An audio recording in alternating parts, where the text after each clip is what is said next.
Hey everybody, welcome to my channel. My name is Maria, and I thought I would make a video today about a couple of different topics that have my interest in the news, and I might ricochet back to Miss Heard just for a moment. Just for a moment. Okay, so I'm trying really hard to get move on, past Johnny Depp and Amber Heard news, and just talk about some things that are coming up next week, which I really don't want to miss this again, because I think so many people were not paying attention and just missed this. And I'm talking about the Jeffrey Epstein case. Ghislaine Maxwell will be back in court on June 28th.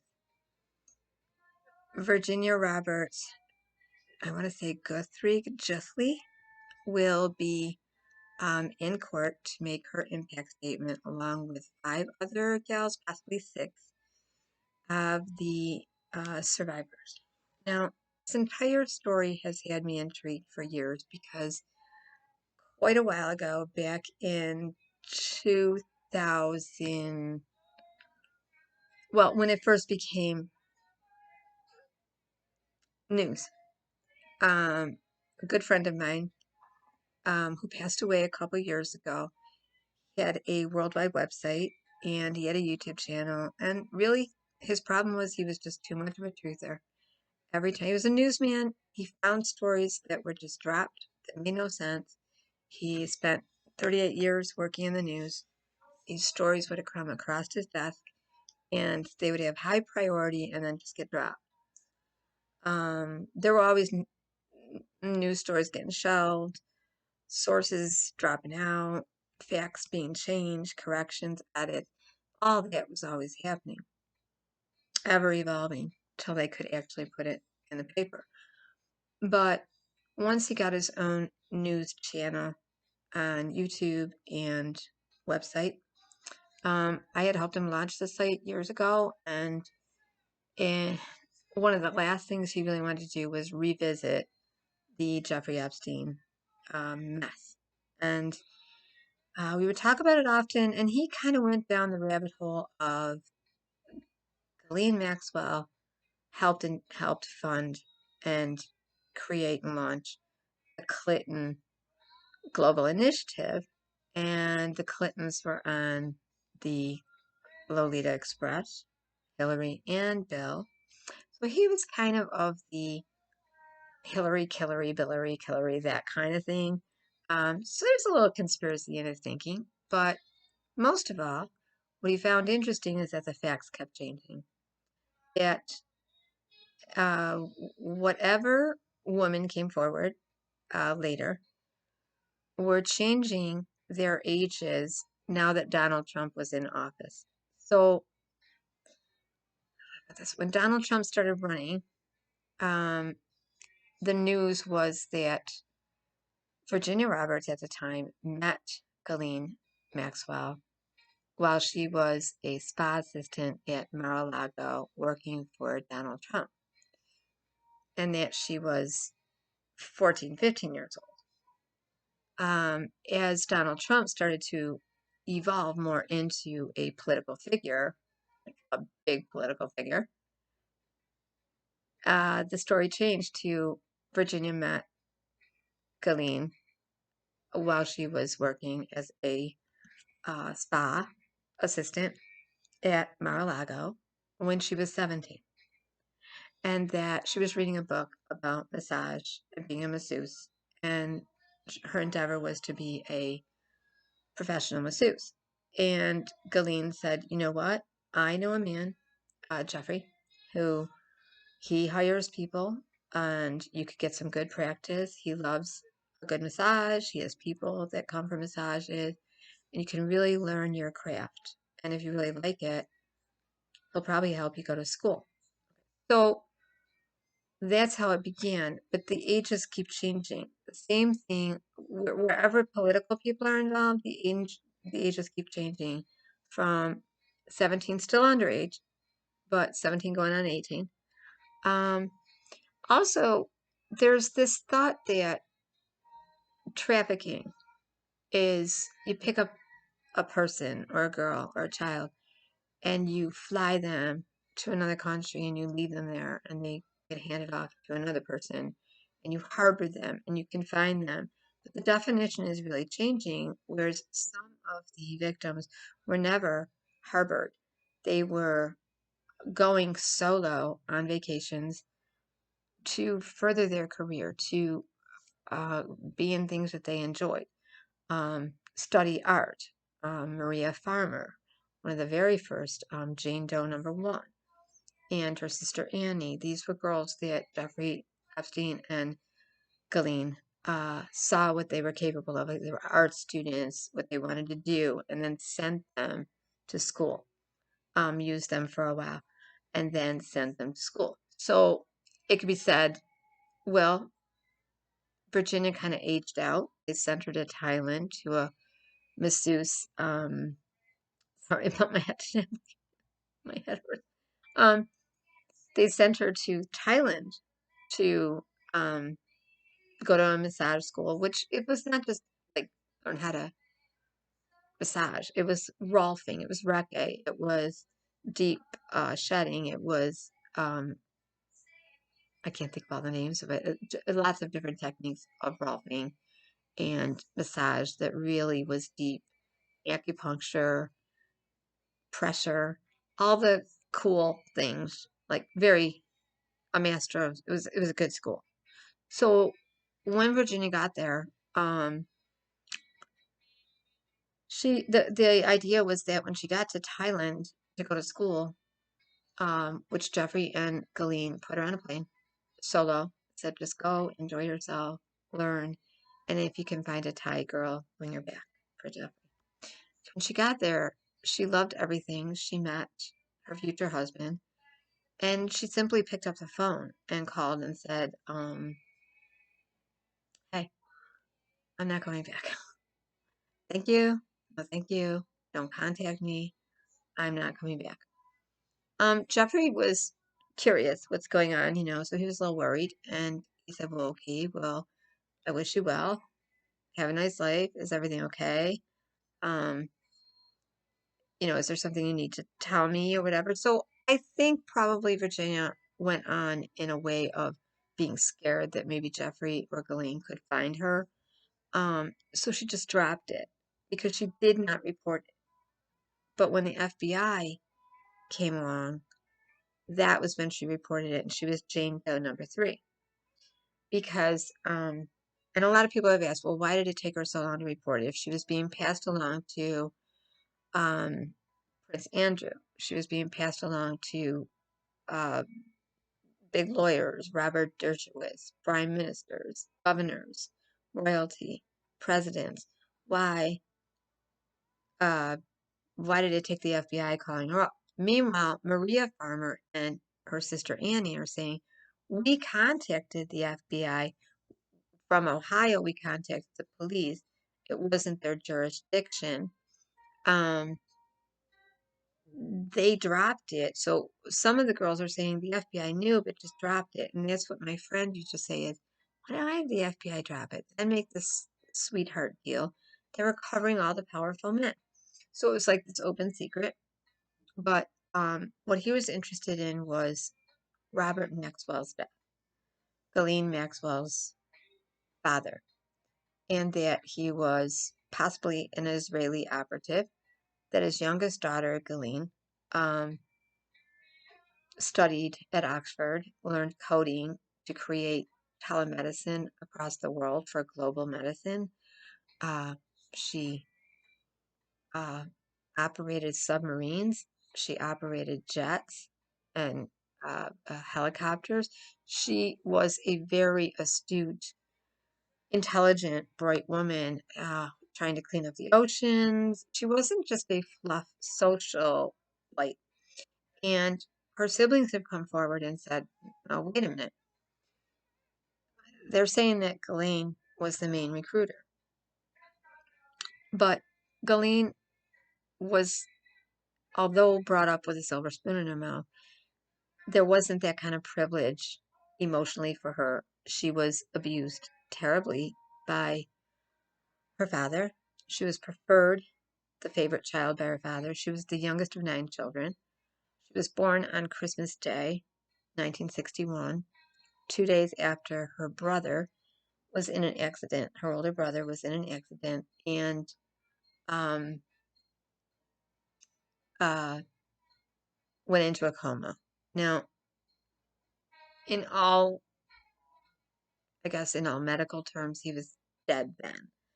But there was such grief, such bereavement, and they had money that they kept him in a coma state for almost 7 years, and then he died. So Ghislaine came home from the hospital born with the family in turmoil over their brother, son in this coma. And so she really didn't get all the affection she needed and bonding from her mother in time. And she became anorexic in toddlerhood. Um, she also had an inappropriate relationship with her father where she needed to please him and do everything perfect. He named his boat after her, which is not so unusual. I mean, Elvis Presley named his boat after his daughter, and his wife another one. John F. Kennedy named his boat Caroline. I mean, it's not that unusual, but there's been stories told that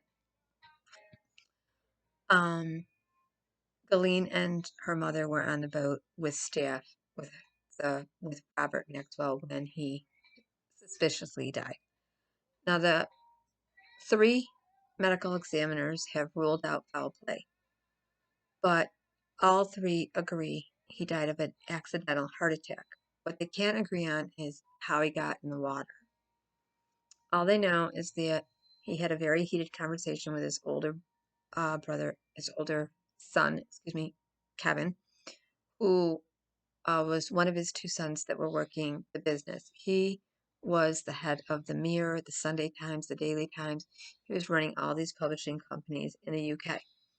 And what Maxwell's siblings are saying is that their dad actually introduced Ghislaine to Giuffrie in the 80s when she was in the late 80s when she was studying at Oxford, and she fell in love with a man that her father did not approve of, and so he put a kabut to the kabut. put a, I get these words that my grandmother used to say. Put a kibosh, a kabut to the relationship, and she was just devastated. And he took her under his wing and brought her to meet Jeffrey. And when um, when Ghislaine's father died, um, she always believed he was murdered. Um, he either was pushed or he fell naked into the ocean off of his yacht. He had had a heated conversation about the business. It was liquidating. They were going to have to decide what to do with the funds. And his one son thought he should be home taking care of business, not on the boat in Spain, Canary Islands, not there. So they had a heated conversation, and then shortly after that, he complained to the staff that his room was extremely cold, and he was kind of angry, and he was stomping around on the boat naked early in the morning, and went out to the farthest end of the boat. And then when the staff came out to tell him they've taken care of the temperature in the room, that he wanted breakfast or whatever, he was gone. So Ghislaine has always believed that she wanted to get off the Lady Ghislaine of London as quick as she could and get out of there. This man knew a lot of people. They ended up going to Israel, Jerusalem, um, prime ministers uh, of Israel gave tribute at his funeral. So she knew all these people and royalty, like Queen of it. They just Her father was a head of parliament. He was a member of parliament, became that in 1964. Family said he was fine until he became a member of Parliament, which would have been right after Ghislaine was born, and while his son was in a coma, and while his business was still thriving, that he started to get very loud and brash and line the kids up and kind of parade them as a debate show and have people quiz them, and if they got the answers right or wrong, uh, they were applauded. If they got them wrong, they were really dressed down. It was kind of a humiliation thing. They were used against each other. So the siblings are really saying Ghislaine never recruited any other woman more than the girls did. Now, looking into the case, Virginia recruited a lot of girls underage, knowing what was going on. And no shame, no blame, no judgment. This is what people are saying is this was a ridiculous pyramid scheme. And I'm going to talk about how this can happen with a cult personality. No blame, no shame, no judgment on Virginia. But right now, Virginia and Rina O are suing each other because Virginia has said Rina O was not a victim. Rina O was one of Jeffrey's girlfriends, just like Ghislaine, and recruiting. And Rina has made charges that she was summoned into the massage room and Virginia touched her and assaulted her, molested her without her consent. But that Jeffrey was giving the order. And that Jeffrey then gave an order to Rina to do something to Virginia. So Virginia is countersuing. So it's sort of like, who touched who first? I didn't ask for that, blah, blah. But what Virginia is saying is, wait a minute, you're here calling yourself a victim now because of the victim compensation fund. But you were always there. You were one of his girlfriends. Rina is saying, wait a minute, no. I always thought of Jeffrey as one of my older, rich, weird boyfriends who I saw once in a while. And she felt like she was just as much a victim. So what you have is infighting. This very same thing happened in the case of the House of Horrors with, I want to say, Ariel Castros, who kidnapped Michelle Knight, Amanda, and Gina. First girl he kidnapped was Michelle Knight.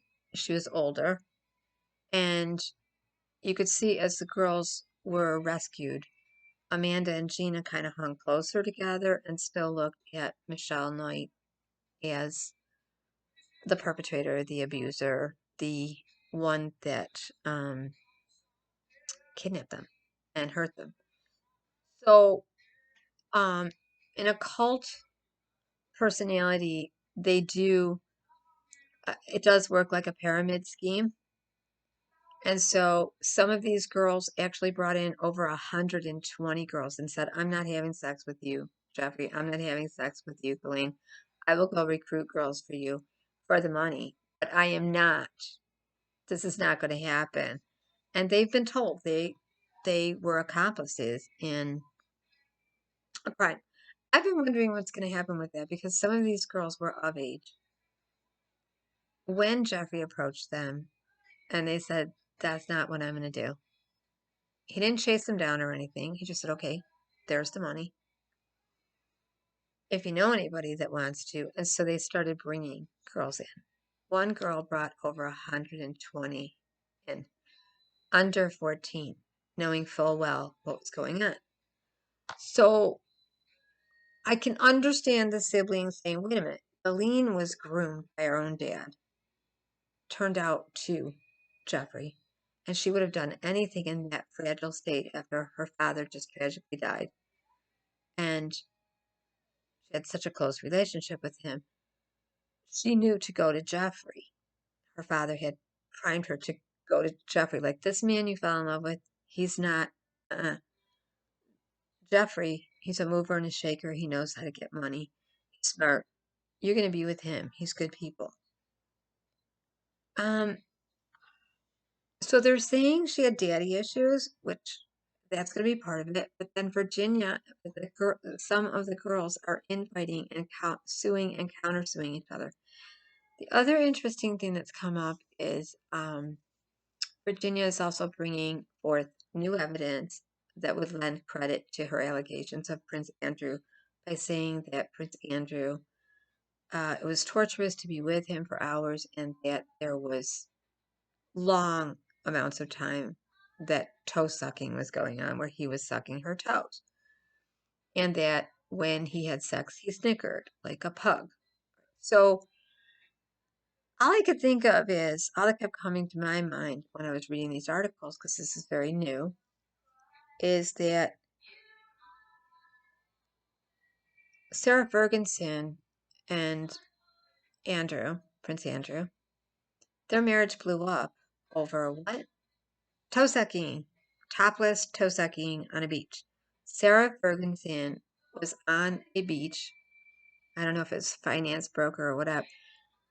Tabloid all over the place of Sarah Ferguson and her toes being sucked topless.